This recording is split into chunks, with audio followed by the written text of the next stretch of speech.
Con ustedes, Julio César Arcila de Corporación La Comunidad, y hoy desde este escenario para compartir con ustedes todos los obreros a la mies.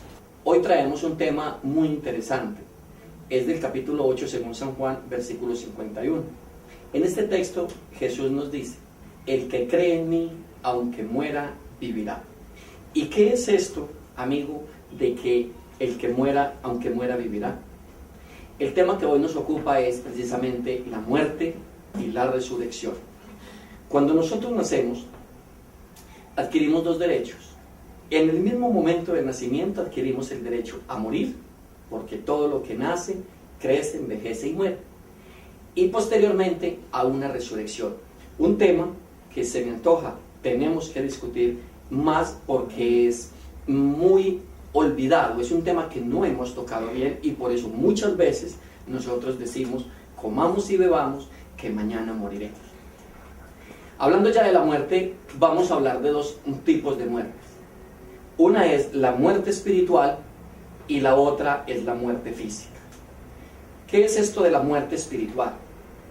En el libro del Génesis, capítulo 2, versículos 17, es cuando Dios le dice a Adán: coman de todo esto, porque el día que coman de este otro árbol, ese día ciertamente morirán. Y no se refería Dios allí a lo que es una muerte física, sino a lo que es una muerte espiritual. Es que estar alejado de la presencia de Dios es sencillamente estar muertos espiritualmente. Cuando Adán desobedece ahí a Dios en el huerto del Edén, sobre él cae esa muerte espiritual.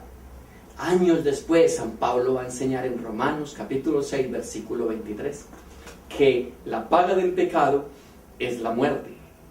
Y es que esa es la realidad. La paga del pecado es la muerte, es la separación del hombre y Dios. Es cuando el hombre decide definitivamente llevar una vida frente a un modelo de vida que va completamente distante a la propuesta en la palabra de Dios, a lo propuesto por el Señor.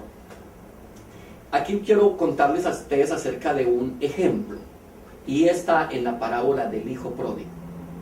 Lucas capítulo 15, versículos 11 al 24. En esta perícopa tan hermosa que nos relata Lucas, nos enseña la vida de un hombre que vivía en la presencia de su padre y que nada le faltaba, pero que un día tomó la decisión y pidió su herencia y partió hacia otro lugar muy lejano. Fue entonces cuando empezó a vivir perdidamente. Fue entonces cuando gastó todo su dinero en prostitución, en alcoholismo, me imagino que en juegos. Cuando usted lea el texto se va a dar cuenta que este pasaje, aunque no nos muestra realmente qué hizo, sí implícitamente está que llevó un modelo de vida de pecado. ¿Dónde quiero llegar con esto? A que usted entienda que cuando este hombre, que está muerto por el pecado, toma la decisión y empieza a reflexionar y dice: tantos jornaleros en la casa de mi padre y yo aquí muriéndome de hambre.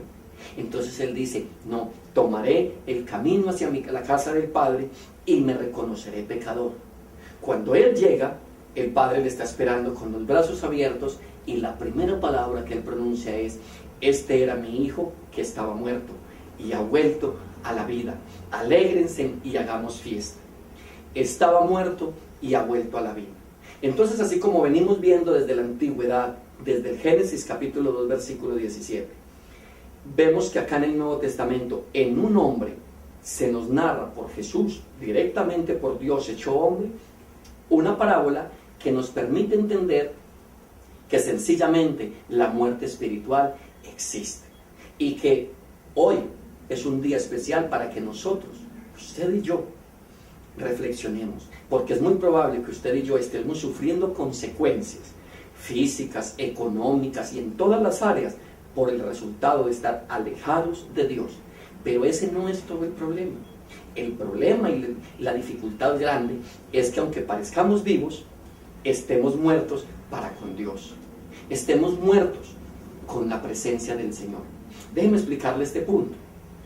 En 1 de Juan capítulo 3, versículos 14 y 15, el evangelista nos enseña: sabemos que hemos pasado de la muerte a la vida porque amamos. Porque cuando no amamos, cuando estamos en rencores, en odios, entonces sencillamente también estamos muertos espiritualmente. Ahora yo quiero que veamos lo que es la muerte física. ¿Qué es la muerte física? Es sencillo, es el partir de la eternidad. Jesús, cuando está en la cruz del Calvario y dice su última palabra, la última de las 7 fue: Padre, en tus manos encomiendo mi espíritu. Y dice el texto que en ese mismo momento Él parte a la eternidad. Cuando una persona sencillamente muere. Ahora, hay una pregunta que todo mundo, y puede ser que usted se esté haciendo, y es: ¿y dónde van los muertos? ¿Qué pasa después de que la vida termina, esta vida física? El Evangelio de San Juan, capítulo 5, versículos 28 y 29, nos va a dar claridad frente al tema. ¿Qué nos va a decir aquí San Juan? Que llegará el día en que el hombre venga a Dios en presencia y que Dios llame de las tumbas a ese ser humano, a ese espíritu, para darle vida, para que cumpla con todo lo que debió cumplir, porque la vida es una preparación. Lo vamos a ver más adelante. Primera carta a los Tesalonicenses, capítulo 4, versículos 13 al 18, dice que cuando Jesús venga por segunda vez con sus santos ángeles y se detengan las nubes donde todo mundo le podremos contemplar, los que duermen en los sepulcros podrán o serán los primeros en levantarse para unirse con Él en las nubes. ¿Esto qué traduce, amigo? Que sencillamente la persona muere, pero después de esa muerte también hay una etapa que es la resurrección. Resurrección que vamos a ver en el próximo programa. Que Dios los bendiga y los espero. Chao.